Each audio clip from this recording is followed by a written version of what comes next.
Assalamualaikum warahmatullahi wabarakatuh. Sebelumnya, perkenalkan saya Mailia Kusumadewi, NIM 122160100 dari Universitas Pembangunan Nasional Veteran Yogyakarta, jurusan Teknik Industri. Di sini saya akan mempresentasikan hasil tugas akhir saya, yaitu tentang manajemen transportasi dan distribusi untuk mata kuliah sistem rantai pasok kelas B dengan dosen pengampu yaitu Bapak Insinyur Irwan Sugianto MT.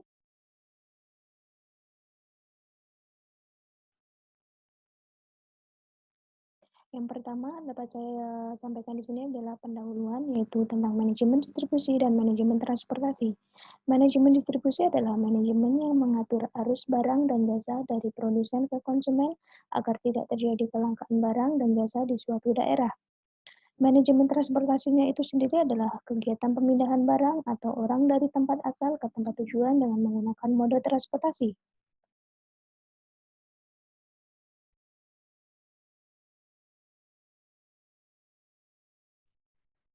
Untuk materi yang pertama yang dapat saya sampaikan di sini yaitu tentang fungsi-fungsi dasar manajemen distribusi dan transportasi.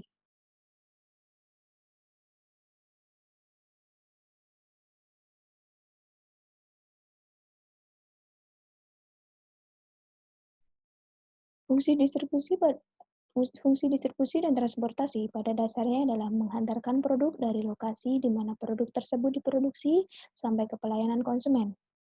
Pada prinsipnya, fungsi ini bertujuan untuk menciptakan pelayanan yang tinggi kepada pelanggan yang dapat dilihat dari service level yang dicapai.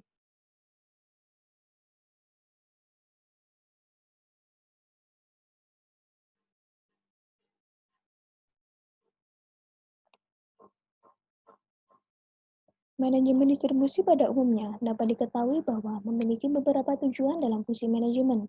Yang pertama yaitu melakukan segmentasi dan menentukan target service level. Yang kedua, menentukan mode transportasi yang akan digunakan. Yang ketiga, melakukan konsolidasi informasi dan pengiriman. Yang keempat, memberikan layanan yang nilai tambah. Yang kelima, menyimpan persediaan. Yang keenam, melakukan penjadwalan dan penentuan rute pengiriman, dan yang terakhir yaitu melayani pengembalian atau disebut juga return.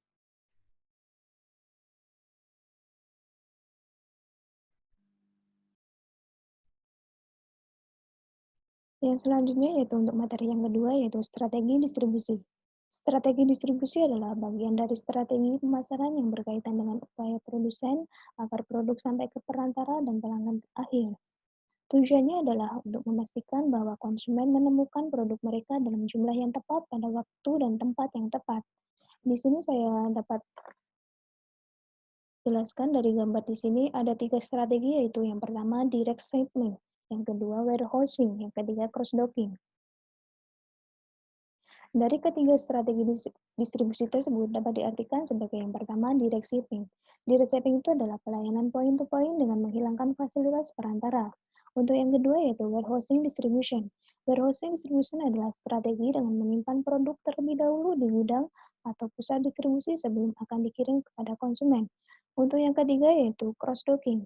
Cross docking itu sendiri adalah suatu proses dalam memindahkan produk secara langsung dari tempat penerimaan tempat penyimpanan sementara.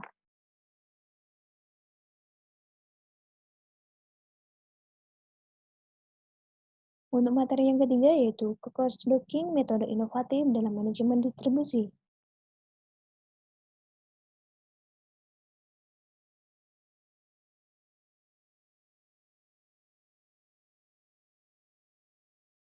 Cross-docking metode inovatif dalam manajemen distribusi di sini saya akan menjelaskan cross-docking dapat didefinisikan sebagai sistem distribusi yang di mana barang dagangan diterima di warehouse atau distribution center tanpa disimpan kembali, tetapi langsung disiapkan untuk pengirimannya selanjutnya.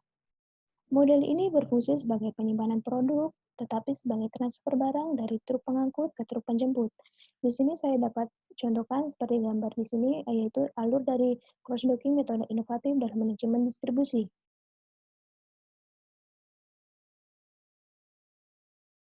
Yang selanjutnya yaitu proses cross-docking.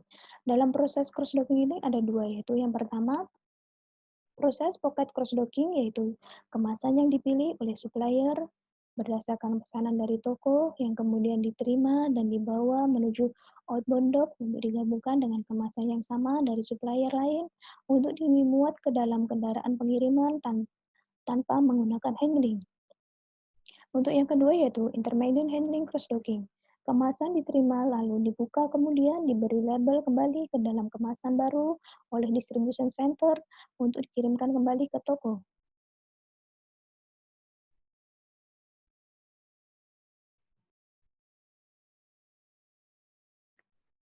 Selanjutnya yaitu untuk keuntungan dan kekurangan cross-docking. Ada 4 yaitu yang pertama, mempercepat aliran produk supplier langsung kepada toko. Yang kedua, mengurangi inventory barang jadi dalam siklus sistem. Yang ketiga yaitu mengurangi kebutuhan terhadap fasilitas-fasilitas distribusi. Yang terakhir yaitu meningkatkan perputaran inventory.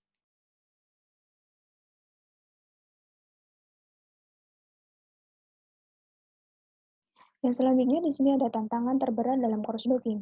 Tantangan terberat dalam cross-docking ada 4, yaitu yang pertama, membutuhkan kerjasama dan ketepatan keputusan dari para pembeli. Yang kedua, memerlukan tata letak fasilitas baru, peralatan barcoding scanning, dan warehouse management system. Untuk yang ketiga yaitu memastikan visibilitas dari produk selama produk bergerak dalam siklus sistem. Untuk yang terakhir yaitu memerlukan IT dan pembagian informasi secara real-time yang benar-benar baik.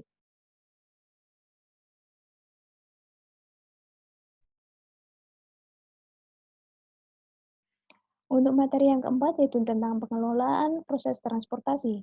Dalam pengelolaan transportasi ini ada beberapa pihak, manajemen distribusi dan transportasi yaitu yang pertama shipper, yang kedua receiver, yang ketiga carrier dan engine, yang keempat government, yang kelima IC, yang keenam masyarakat atau publik. Dalam shipper dan receiver dapat diartikan yaitu yang pertama itu pihak-pihak yang memerlukan pergerakan produk antar dua lokasi dalam rantai pasok. Yang ketiga, karir dan engine. Karir dan engine itu adalah pihak yang menyelenggarakan transportasi barang. Untuk government adalah pemerintah yang berperan dalam transportasi melalui penyediaan infrastruktur yang dibutuhkan. Untuk IST adalah diperlukan untuk menyediakan informasi yang akurat dan real time antara pelanggan pemasok, antara pengirim dan penerima. Untuk masyarakat atau publik, itu yaitu pihak terakhir dalam sistem transportasi.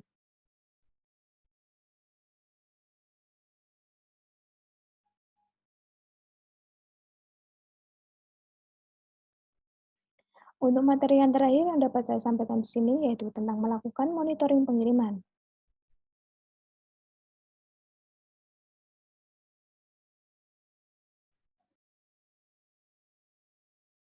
Melakukan monitoring pengiriman itu adalah melacak posisi barang dalam bentuk jalanan serta mengevaluasi apakah pengiriman bisa sampai tepat waktu, sesuai jadwal, atau tidak. Yang kedua, teknologi yang dibutuhkan yang secara real time yang dapat melaporkan posisi barang pada setiap saat seperti komunikasi radio, satelit, barcoding, dan intelligent mission, dan seterusnya.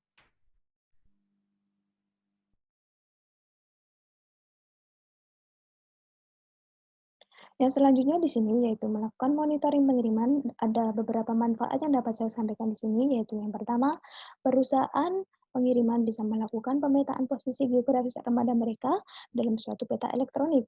Yang kedua yaitu terjadi pengurangan waktu pengiriman.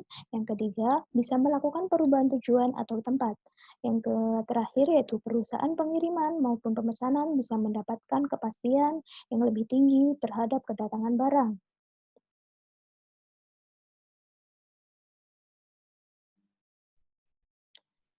Sekian materi yang dapat saya sampaikan, kurang lebihnya saya mohon maaf. Wassalamualaikum warahmatullahi wabarakatuh.